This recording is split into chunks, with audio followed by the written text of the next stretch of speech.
continue to meet on a regular basis. My name is Krzysztof Kowalski. I'm the Vice President of the Resource Poland Hub Foundation. This particular foundation is a twin formation to another foundation called Resource.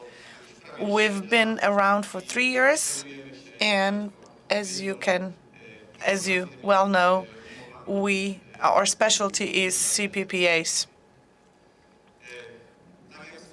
As I've mentioned, we are still waiting for one more speaker, and well, I will be welcoming Madam Emiliewicz very soon, but let me also welcome every single guest here. First of all, members of the government, like Mr. Łukasz Tomaszewski, who is a department director at the Ministry of Climate. And of course, I would like to say congratulations to you, Director, on your coming back to public administration, to the government sector.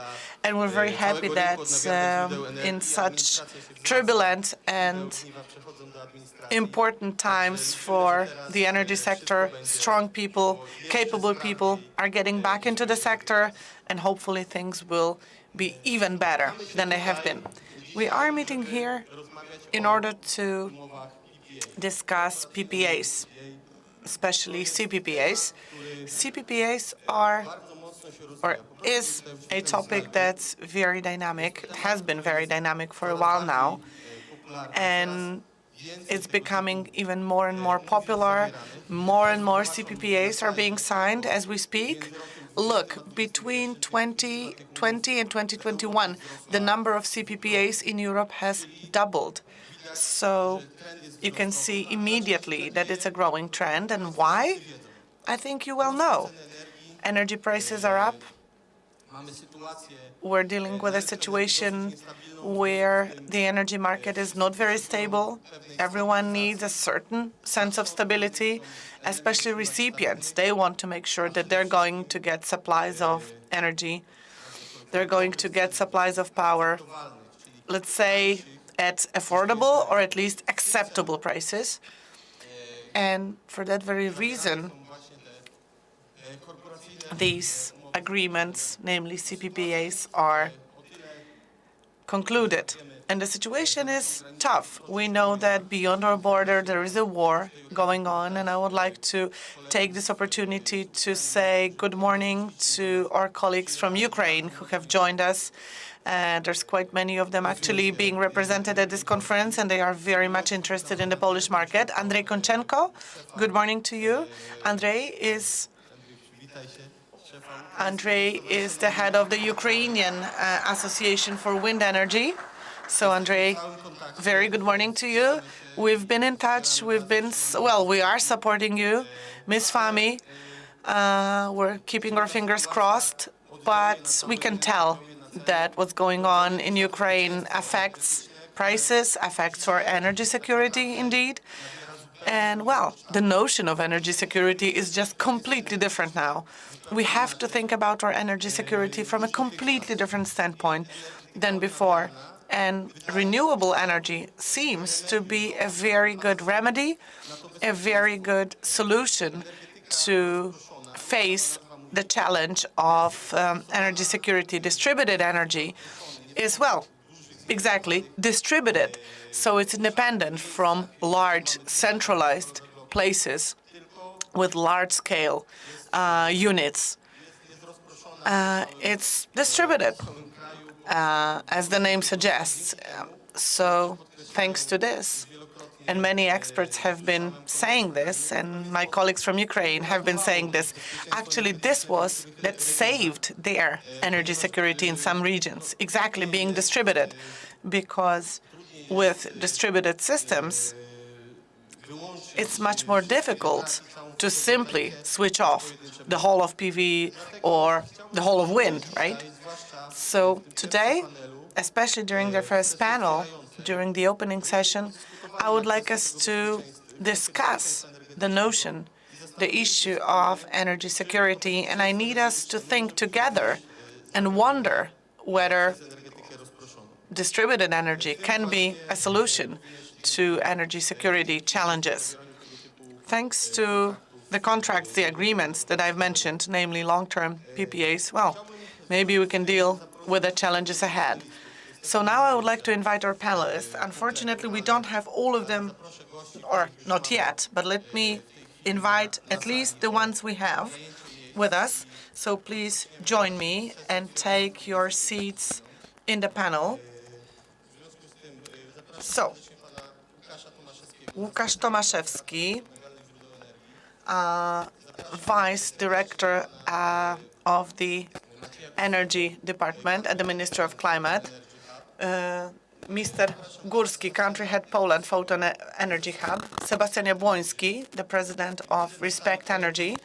I can't see Janusz Gajowiecki. If you are with us, or if you know that he's around, because I know that he's at the event. So if you know where he is, please let him know that we're waiting. Hopefully he will enter this room any moment now. And I'm hearing that Madam Minister, Madam Emiliewicz, is stuck in traffic, but very close to the hotel. So for now, we have a smaller panel, but still, I think you as panelists are plenty interesting, and we can begin our discussion. So let me take my seat right next to you, gentlemen. Well, the initial concept for this discussion was a little bit different. We'll have to improvise, but maybe it's going to get even more interesting. So let me begin by asking Mr. Łukasz Tomaszewski, Deputy Director of the Renewables Department at the Ministry of Climate. Well, given that you have just taken your job title, you have come back to the public administration, you've been promoted to Deputy Director, Department Deputy Director. So let me ask you something that may seemingly be unrelated to this conference, but let me ask about the so-called 10K Act, or the 10K law. I know that recently it's been submitted to your ministry. It came from the Ministry of Development to your ministry to be processed. And Minister Zyska quite often mentioned that that particular law was very, very important, a priority indeed. And that in May, already in May, it's going to be adopted by the Council of Ministers, the so-called 10H law, and maybe later this year it's going to be approved by the Parliament. So just improvising here, just fishing. What's your opinion, and what are the plans at your ministry? Is it even possible that this law is going to be introduced still this year? Good morning, ladies and gentlemen. Good to be here. Thank you for having me. And, well, I'm very happy to be here, very happy to be able to address you. And I understand that we'll talk about some other things, and PPAs we'll talk about later. And the 10H question is just for warm-up, exactly for warm-up. But actually, everyone is pretty hot already talking about this 10H law, especially that it's related to PPAs. Without sources, there's no PPAs to speak of. So, yes. Oh, you are joining us, sir. Wonderful.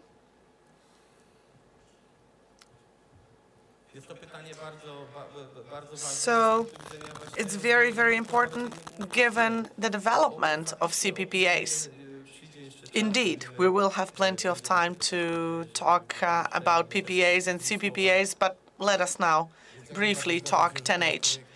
Indeed, I would say that the supply of projects in the pipeline, this is very key if renewables are to grow, develop in Poland. Whether they're going to be governed by the market, like CPPAs, or whether they're going to have all sorts of assistance schemes. The 10H law, it's there. It actually came in 2016, and we're now working on amendments. It's a whole package of amendments that will lead to abolishment of the 10H regulations and provisions, and there'll be a more individual approach to different wind locations. And there'll be a different perspective on environmental impact of these individual wind locations. As you've noticed, this draft law with new amendments went to the Ministry of Development. Now it's with my ministry, the Ministry of Climate. And I can say that right now we're working very hard on a new version of this document so that the legal can approve it, so that the management of my ministry can approve it, making sure that it can go to the Standing Committee of the Council of Ministers, making sure that it goes smoothly through all the different stages. I will not even list all the different stages of what's going on or what's going to happen to this law, because for you as the business is not very interesting, but we're doing all we can to make sure it goes well. There is some kind of an echo, but I think we can still manage. Anyway, I'm optimistic about it, and I would say the management of my ministry is, the top level of my ministry is very, very much engaged, and I hope that, yes, this bodes well for this particular draft law. Yes, I'm very happy to hear that. It's great that, well, because we've been talking about this new amended 10H law, but hopefully it's going to be more than just talk. Hopefully it will turn into action. I'm very happy to hear what you've just said, that you're working on it. So my question will go to the panelist that's just entered. I understand something kept you, but let me ask you this question. I started this panel by improvising. Madam Prime Minister will be joining us very shortly, so I will ask her this in a moment. But now let me ask you. Recipients need green energy. At least this is our hypothesis. Recipients need that for a variety of reasons. Some of them need green energy because it's going to be cheaper. Some of them need that because they need to prove that they've reduced their carbon footprint. So, to you, in your mind, being the president of the Polish Association for Wind Energy, what about the supply of green wind energy? Because, well, CPPAs, they require sources, and you have off-takers who need sources, who need green energy sources, and I would say wind is one of the key sources here. So tell us about the project pipeline. Are there new projects? Are there wind farms being built? Can off-takers really count on it? Can they really be sure that they're going to have wind energy to offtake? And now I would like to invite Madam Prime Minister, Madam Emiliewicz. We had to start without you. We don't have all that much time, so very sorry for not having waited for you. And thank you for finding the time to join us. So, getting back to you, sir. Getting back to Mr. Gajowiecki of Resource Poland Hub, so the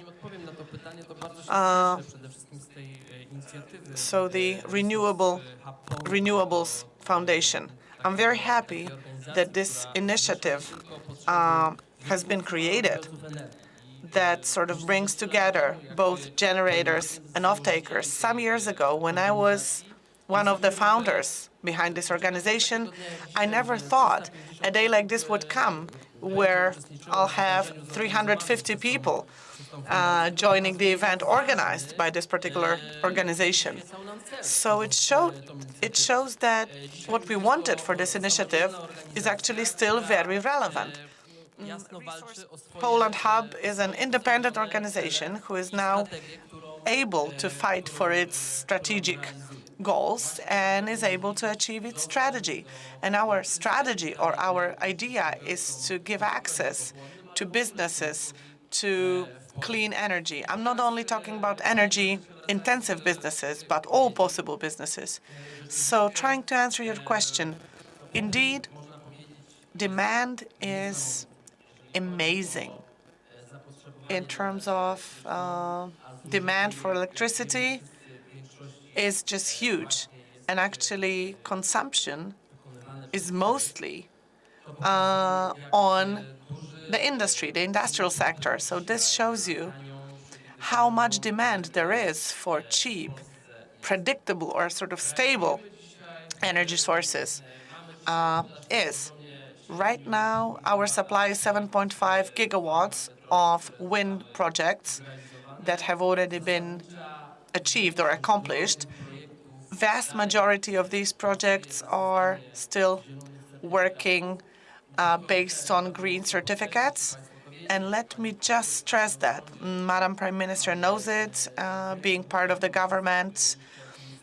Director Tomaszewski, who used to be with the Ministry of Economy, now he's with the Ministry of Climate, and you know very well, sir, as well, how important, how relevant these 6 gigawatts are. We need to make sure that having those 6 gigawatts, we have the right mix, including the green element in the mix. Every time the government manipulates or does something to the system is like us getting a heart attack. We're sort of wary, and financial institutions, generators, off-takers, everyone is looking at the system. And this is the beginning of renewables in Poland. And investors who are interested in this market, investors who do huge projects, I'm talking about all sorts of energy, offshore, onshore. Therefore, we, as the Polish Association for Wind Energy, we always look at those sources that are already there, those sources that are already operating, so that the rights of all the investors are secured. So right now we're dealing with some sort of a chasm, let's say, between different players, but the objective is clear. We want to be able to sell cheaper electricity to you in the end. We have 6 gigawatts worth of green certificates, over 1 gigawatt based on auctions. 3 gigawatts are still in progress. So what about the progress? Well, it's so-so. Before this event, I went to the energy regulation, the office, the regulator, to give me the data. But actually, the regulator needs more time to collate all the data, to look at progress of all the ongoing projects. But we know that there are challenges. Definitely, Russia's invasion on Ukraine affected us.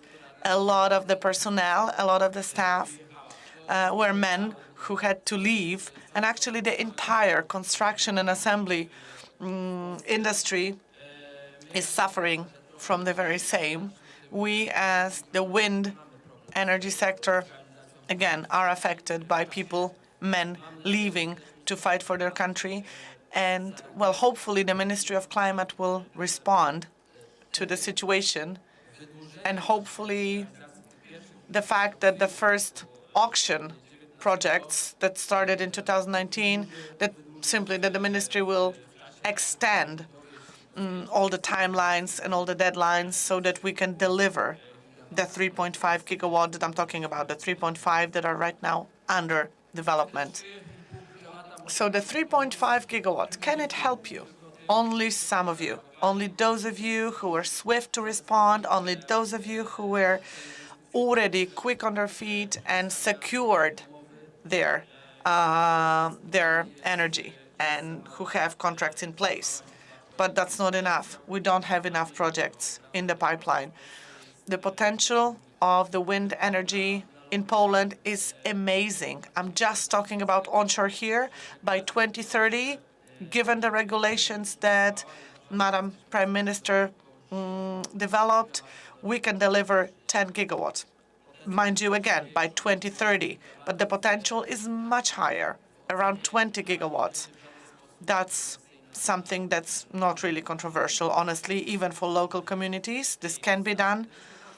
If we went one step further, if we, let's say, liberalized the existing regulations even more, and maybe the war right outside of our border that affects us directly, maybe it could be another impulse, another reason to make the regulations even more liberal. We believe in my organization that the regulations developed by the Ministry of Development should support us in preparing a new package of projects for you. So I hope that this will be achievable and this will help you at least satisfy your immediate needs by 2030. But again, then we have offshore coming in, large capacities.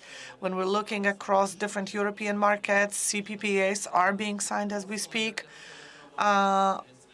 for offshore wind. So those agreements that have already been concluded with you for the offtake will be analyzed further, and the situation will develop. Right, so I would say moderate optimism, right? Yes, we'll be ready to be optimistic when the law is already in the parliament, and then we'll have something to speak of, we'll have something to be happy about. Prime Minister, I'd like to ask you a question, because Mr. Gajowiecki mentioned that the international situation and the war in Ukraine has changed the perception a bit of energy security, as I said at the very onset. In your opinion, does distributed energy, wind energy, PV, is possible to provide energy security using these sources? We often talk with our colleagues from across the eastern border, and they're saying, thanks to renewable energy, it's easier for them to secure energy security. In Poland, where the mix is mostly based on coal, are we even considering changing that towards renewable distributed energy, but broadly understood, not only large baseload PV farms, but let's say individual consumer security. We have the prosumer program, we have off-takers and users who are providing their own energy security. In your opinion, is this the step in the right direction, or whether we as a country need more time, more and more time, as you always say, or maybe we should rather just press on and finally get transformed towards renewable energy? You, as a minister responsible for development, how do you perceive this issue? Today, I'm not responsible for the economy anymore.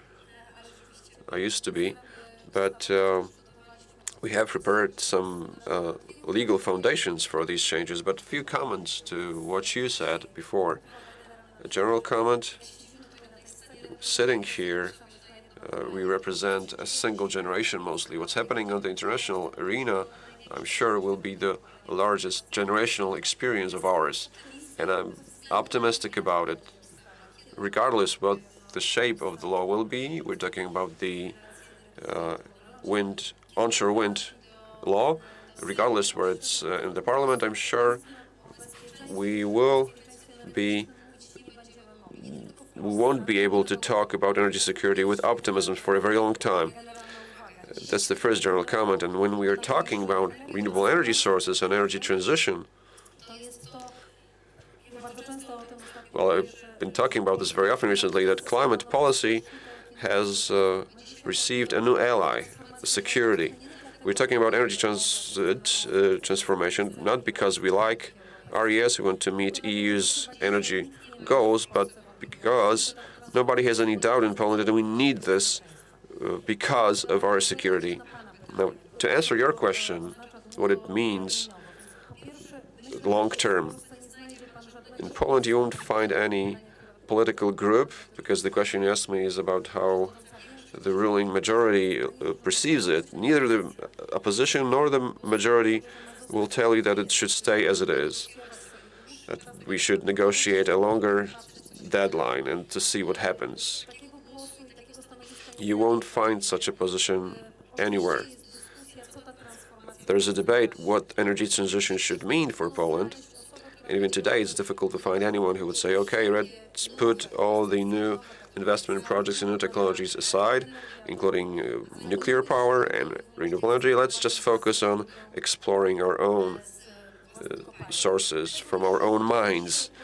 Nobody would say that with any responsibility. Anybody who has been following the work of the main geologist of the country knows what the resources are, how costly it is to use them. Even if you were to shelve all the debates about CO2 emissions, etc., the cost of generating energy based on coal is simply growing, regardless where we take the coal from.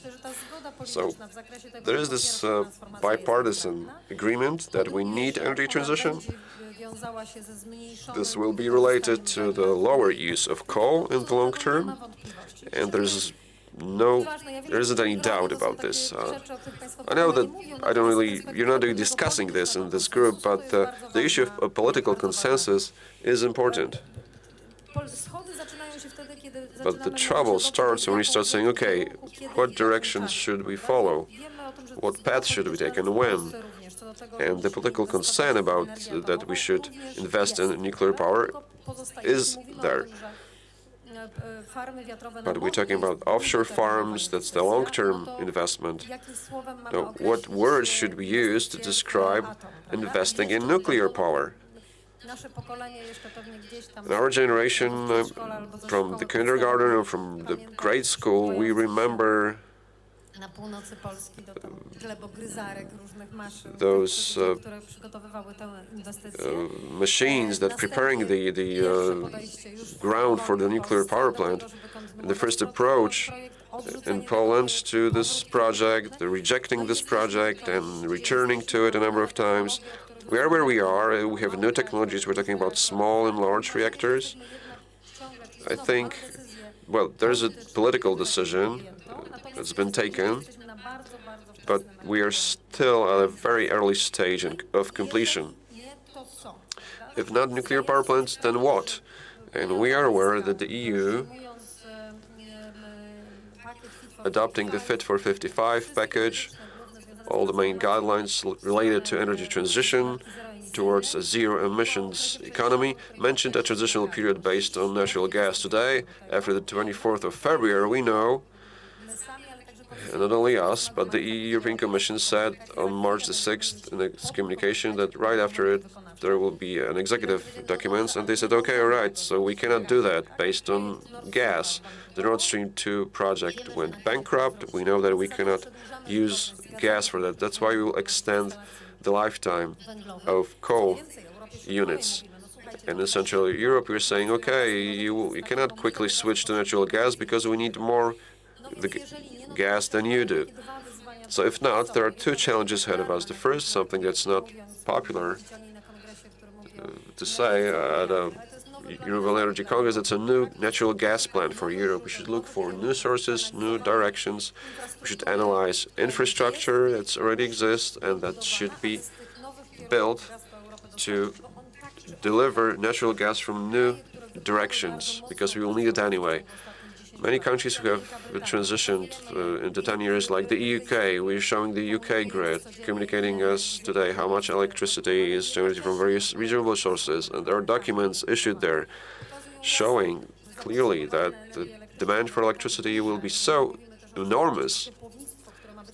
We're talking about heating that should be electricity powered, will be so huge that with the accelerated transition towards RES in recent years, with the simultaneous thinking about the fact that we are balancing the system with the gas that we don't have, that we have to accept the fact that this crisis is not a short-term issue, but will be a long-term crisis, and we have to look for other sources. We should compensate it differently.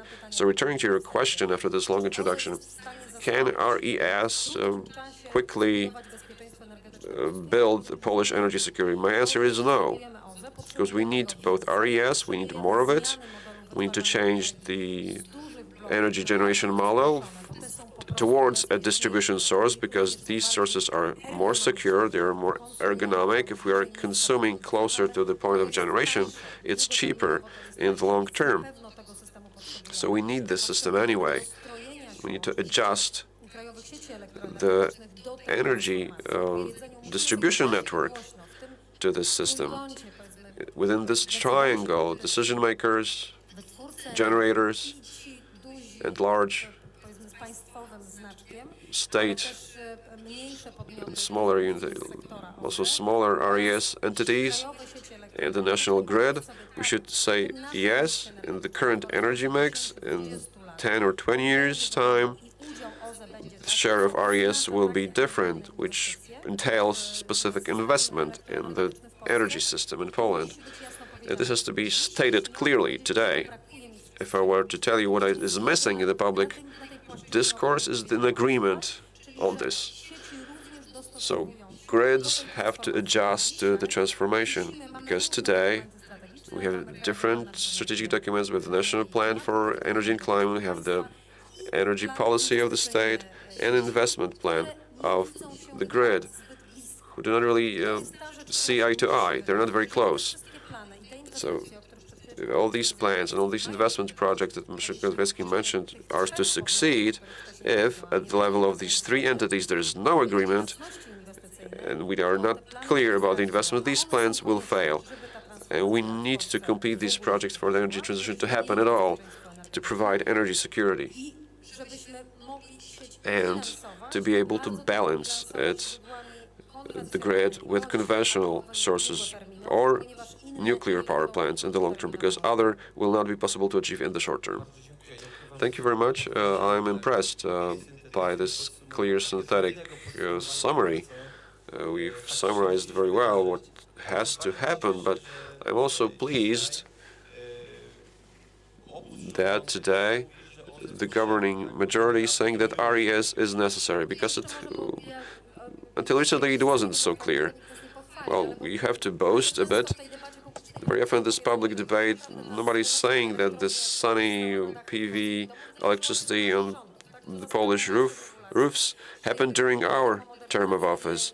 We have adopted the thermal insulation grants. We adopted programs called My Electricity.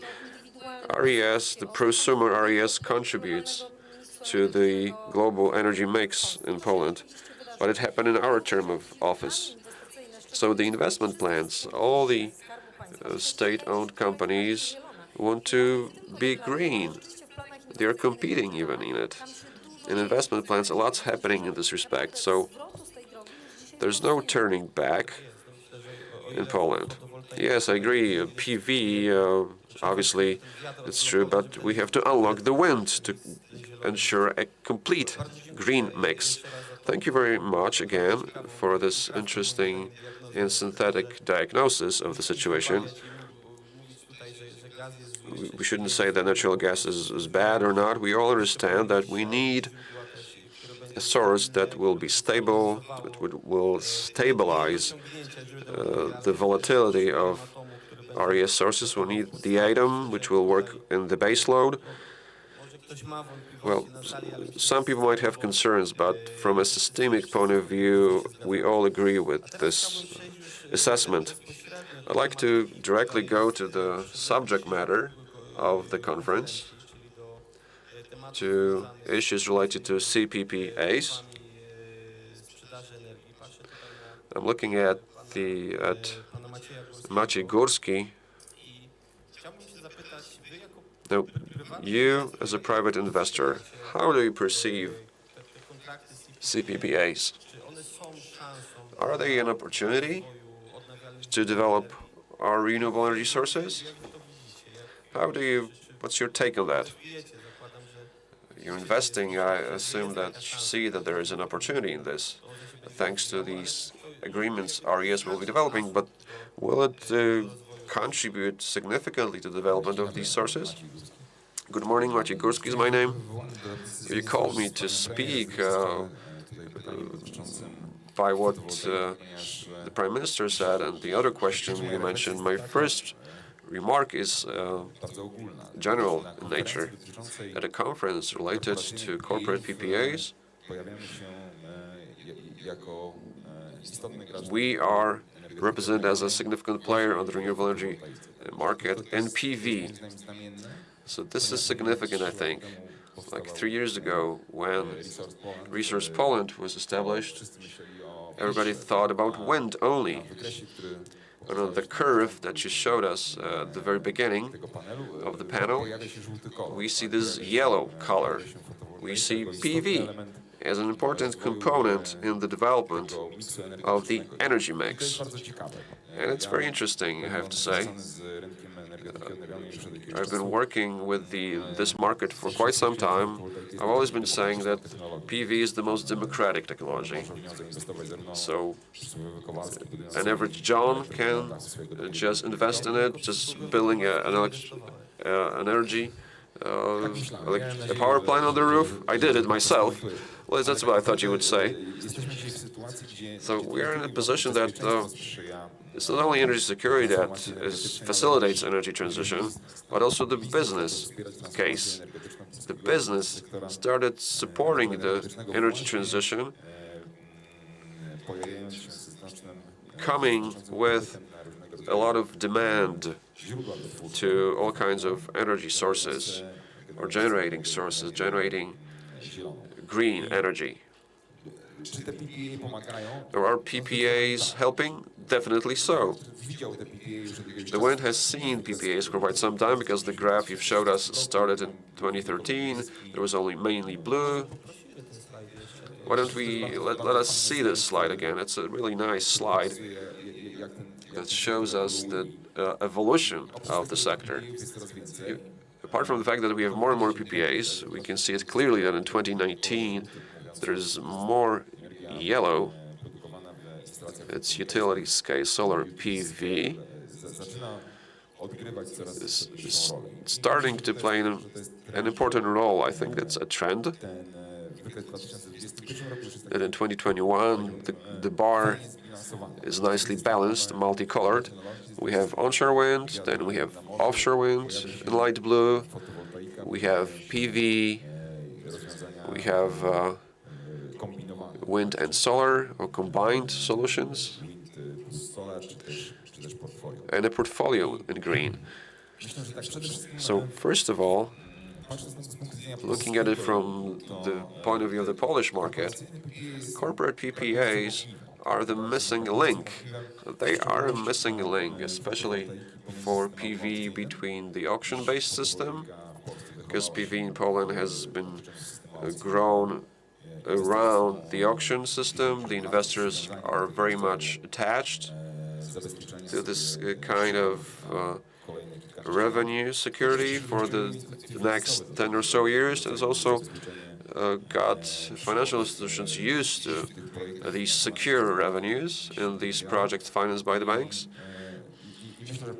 And I think that the Polish market is getting ready for financing and building PV projects and wind projects, mostly based on the market risk scenario, but PPAs will be paving the way for the next few years, the transition towards a typical market-based model.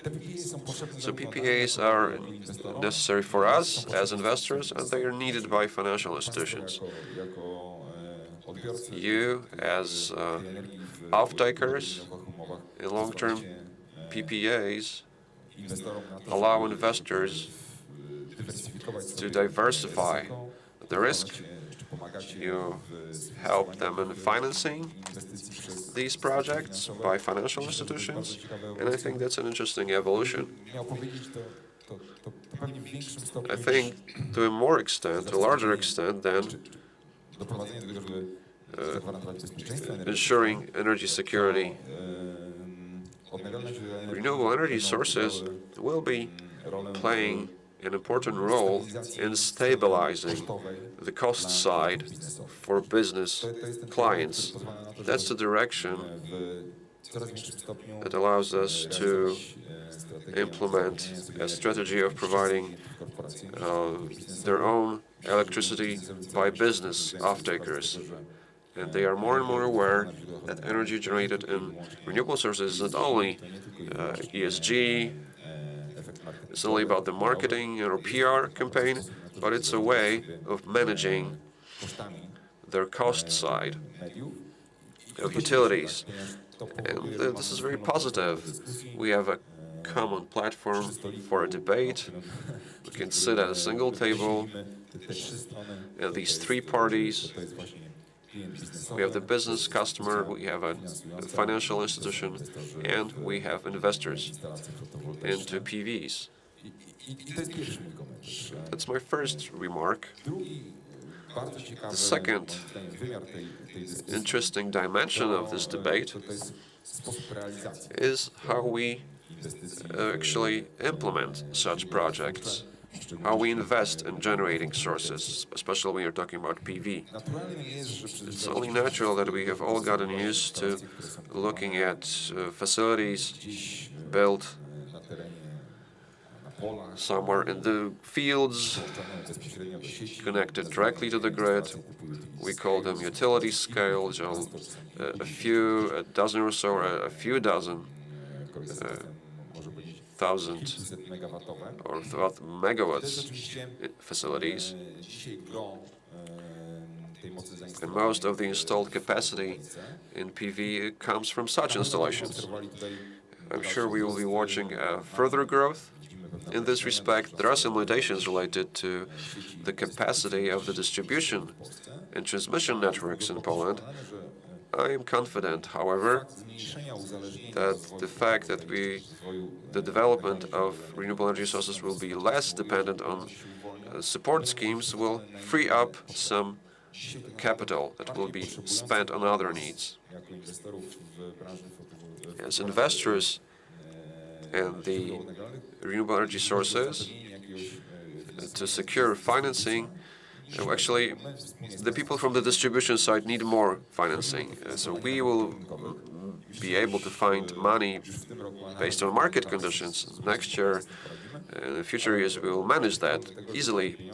But the money spent on supporting the construction of new generation sources from the budget, I think, should be redirected towards the development of distribution system, because that's the bottleneck, that's a hurdle in the development of utility-scale projects. On the other hand, of this strategy, we have on-site solutions. And it seems this is something will have a separate color in this bar graph that you've seen. We've seen this in individual customers, and we've seen a spectacular growth in installed capacity among these average Johns. And we see that business, the state, so people who have their own locations or factories or areas next to factories are thinking how to utilize the fact of having some space where they could install PV or another local renewable source. And I think that in a year's time or 2 years' time, we will be able to talk about this as a separate category of on-site installed capacity in renewable energy sources. We as a company founded in 2008 and specializing only in PV, we've seen such solutions abroad. We saw how 10 years, 8 years, 5 years ago, companies in Australia, in Western Europe, thought how to extend their own private mix by an on-site facility. Today, this is under debate of every company that wants to provide its own electricity In all these debates, there's something about having an on-site solution. They're thinking, how can we ensure that we are a large generator or self-generator? Obviously, there are barriers. It's not as easy as it might seem, and we will be talking about this, but I'm sure there will be fewer barriers. So sorry for cutting in, but we don't have enough time, really. There are a number of people who want to talk. To sum up, I think that the graph will be going up, the bar will be going up for Poland and Europe. In this bar graph, we'll have balanced energy sources, renewable energy sources, and new categories, new disciplines, especially involving the business. Thank you very much. If I may just quickly comment on that, sorry for, I will put a fly in the ointment in a way, because in relation to the perspective that you've shown, we've seen a growth of PPAs in Europe last year, despite the pandemic and the economic slowdown. We have the number of contracts has doubled, but there are only 61 across Europe, across whole Europe. We agree on the model. PPA is about making an investment project market-based. We're transferring the risk to private entities instead of the support scheme. So the first question is the reason for such a small number the fact that in parallel we have a huge support scheme, public support system? The second question, can bank really be more active in this? We've gone through this exercise with banks during the thermal insulation, tax relief, my electricity program. Can you lease such an installation on the roof or not? The question is, maybe the banks could be more active, faster, and prepare an adequate system without waiting for the right legal solutions to encourage both parties, both investors, private investors, and those who would be ready to build such an installation, to provide bankability, easier bankability of such projects. And the third question, from the point of view of someone who had recently wore the hat of a person responsible for creating the law, enforcing the law, we're talking about this component that we've been seen as the subject of the state control. So when I think about the mental barriers in many places in the state, I recall a debate about the broadband networks, about this type of infrastructure. This is also critical infrastructure for the state security. The Polish state, at the beginning of the transition, has lost control over the network. Was it good or not? I don't want to answer this. I'm just saying that this is the third element of the debate on the democratization of energy generation, including PPAs. You might have seen my cheat sheet before with a note, because at least two of the questions you asked were the ones I wanted to ask Łukasz about. But before I pass on to Mr. Tomaszewski, there are some people standing next to the wall. There are still 12 empty seats in the front. We still have 10 more minutes, so it's worth sitting down. I'm sure the replies will be interesting, so please join us at the front. I'd like to pass on to Mr. Gajowiecki before I give the floor to Mr. Tomaszewski.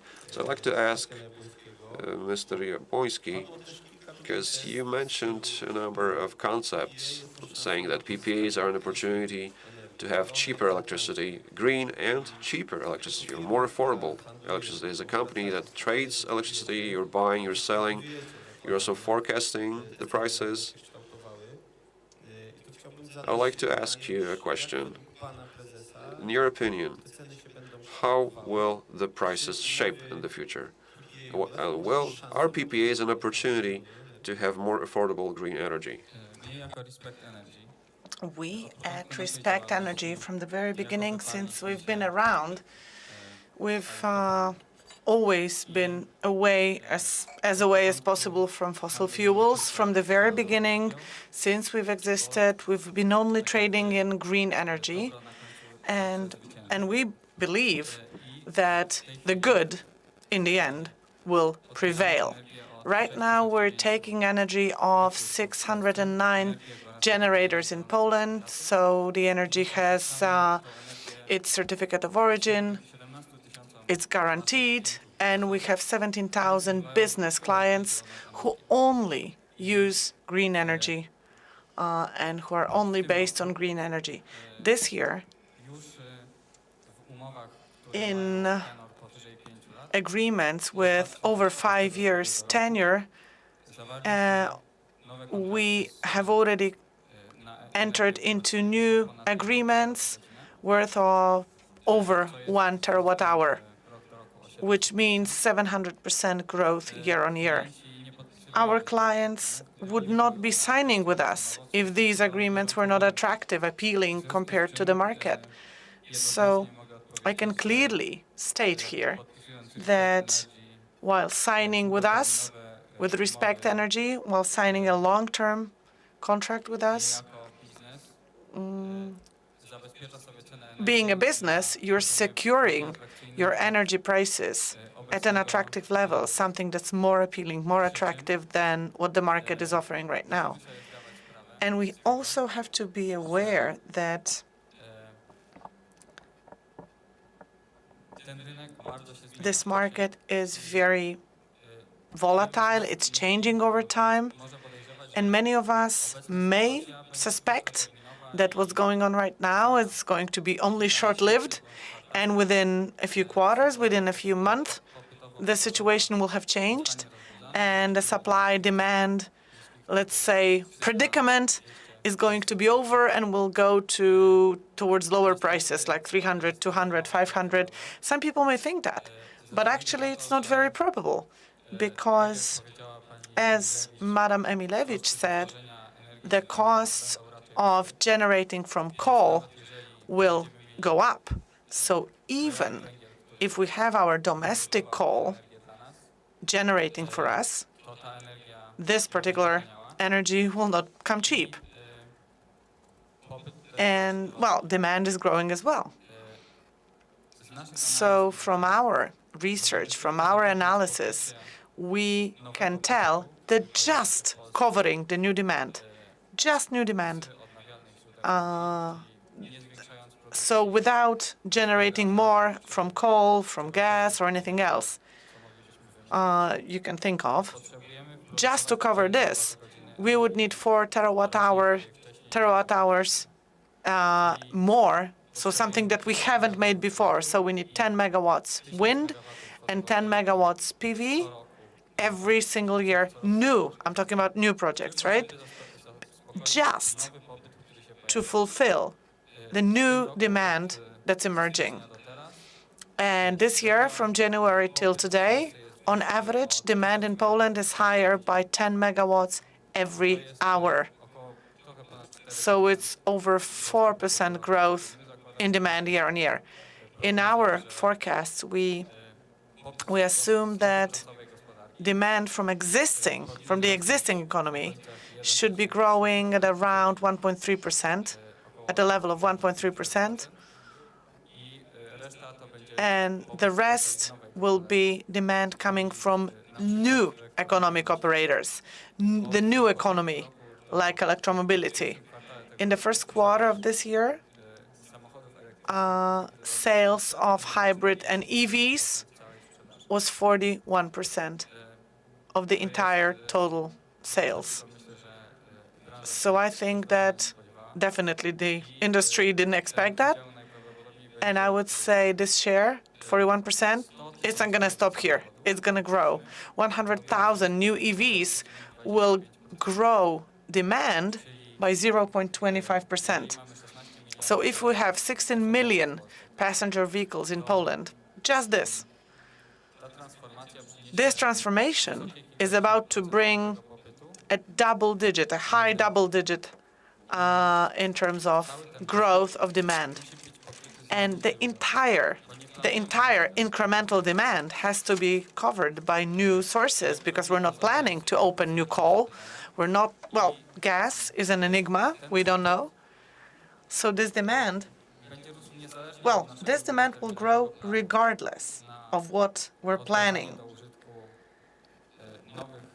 And regardless of whether we have more wind, more nuclear, and so on and so on. So it's very, very important that we understand that acceleration of investing in wind and photovoltaics, and I'm talking about onshore wind and photovoltaics, that's the only thing left for us to do to cover this demand. So CPPAs or other long-term agreements will, of course, help us to fund new energy sources. But also, these will allow us long-term to secure, to hedge the price risk for off-takers, make it something more predictable for them. And I'm sure all of us can see that prices in agreements that have been concluded now or in March or in April are much higher than what was there a year or 2 years before. And in all probability, we can expect that this pace of growth is not going to continue, because if prices started growing at this pace long term, we would be in a great crisis. But we shouldn't expect a big drop either, honestly. Because even if we build new renewable sources, even at a speed that's going to be 3 times higher, excluding PV, because this pace is not sustainable and it cannot grow, and definitely PV will slow down. Anyway, prices will be shaped by the terminal cost of generating from conventional sources. So actually what's going to shape prices is going to be coal and gas and CO2. And actually renewables will not have impact on prices as long as we have conventional units. So I would say industry, big businesses, even mid-sized businesses will be very motivated, very highly motivated to sign long-term agreements with companies like ours, Respect Energy, or they might sign agreements directly with generators, with producers, because this would be the only way for them to have any predictability, any visibility into costs. Well, so PPAs are an opportunity, at least to make the price more predictable over the long time. Maybe lower, but first of all, predictable over the long time.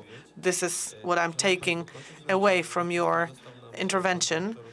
We don't have all that much time, so I have to go back to Director Tomaszewski. The first question I asked you was like warm-up, but now let me ask you specifically around PPAs. What's the take of the ministry on PPAs?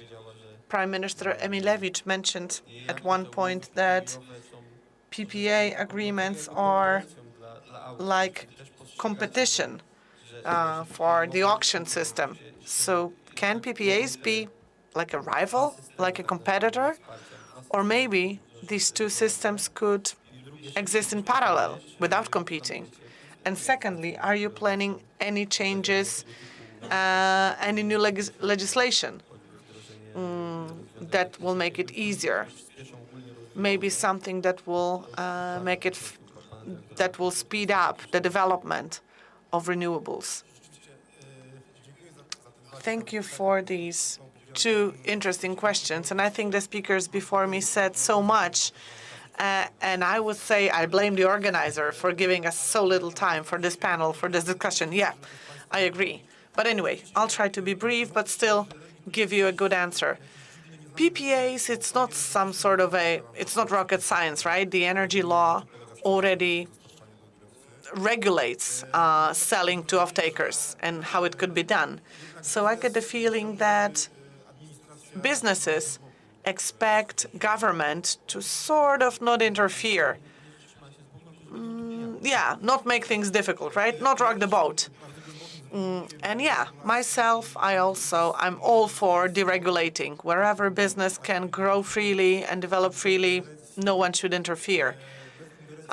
So without systemic interventions, I would say. So whenever the generator can do business with the off-taker, have a contract they both agree on, having whatever tenure, whatever price, whatever terms and conditions they both agree on, no one should intervene. And I definitely join Madam Prime Minister in her appeal towards financial institutions, because I think that banks have already gotten used to all sorts of support and assistance schemes.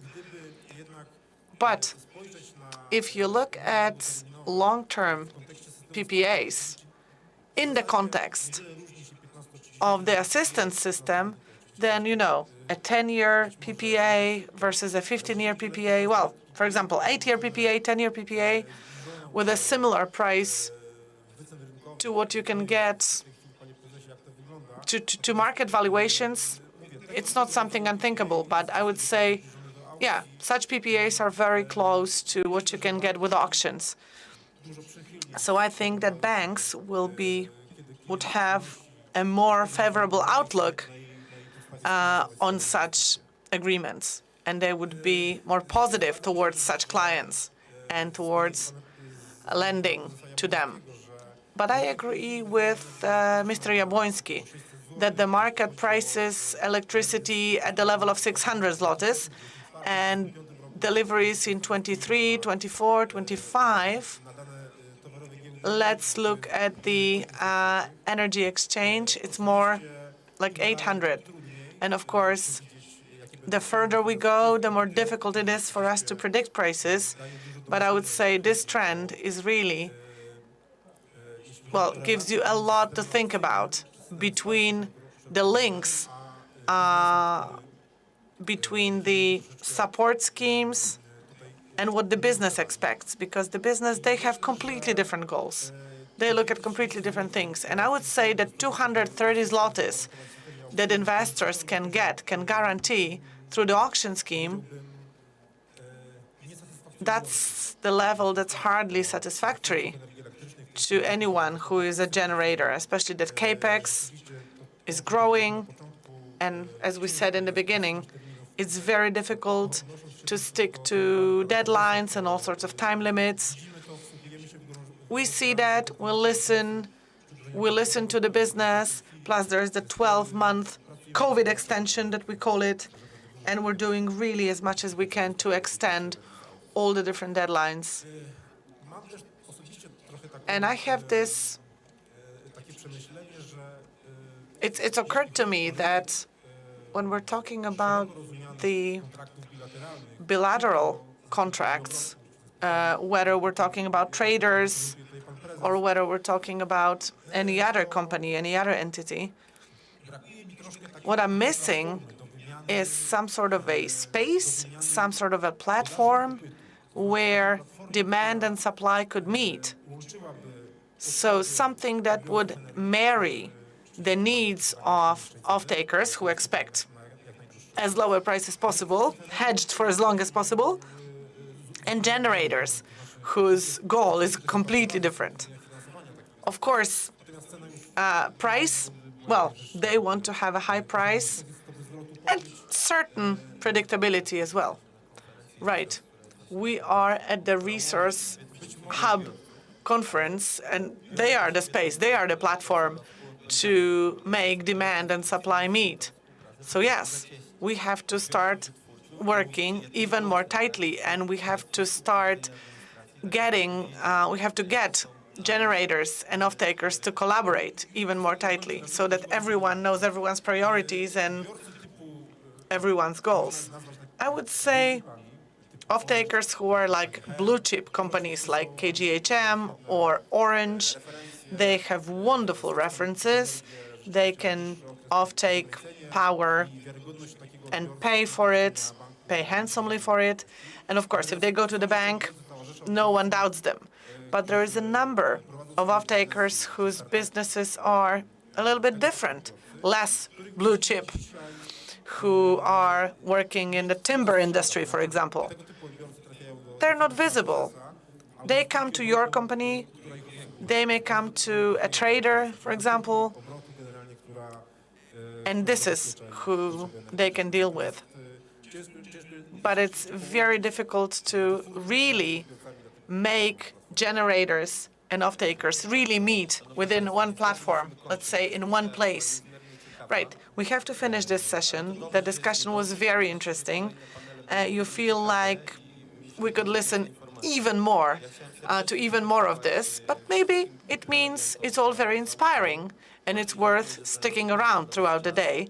Thank you. I would like to thank all my panelists. Thank you for taking the time to sit on this panel. And I wish we had more time, like even 1 more hour. I really have a number of questions even to ask Madam Prime Minister and the rest of you.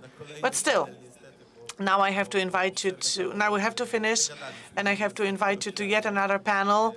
We have talked our coffee break away, so we need to start another panel. Thank you so much for this one.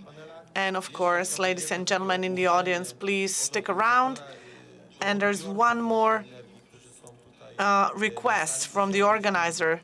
It's to the off-takers represented in the room.